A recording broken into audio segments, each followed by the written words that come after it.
Hi, touch, the magic of touch.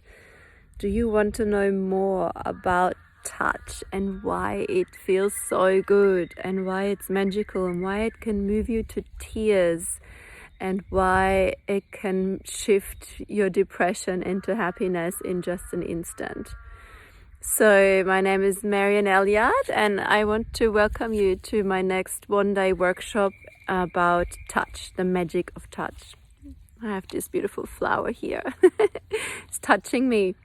So if you're interested, 1st of July, the day workshop is about the magic of touch, and then followed by the Tantra touch temple, where we also have sauna and hot tub.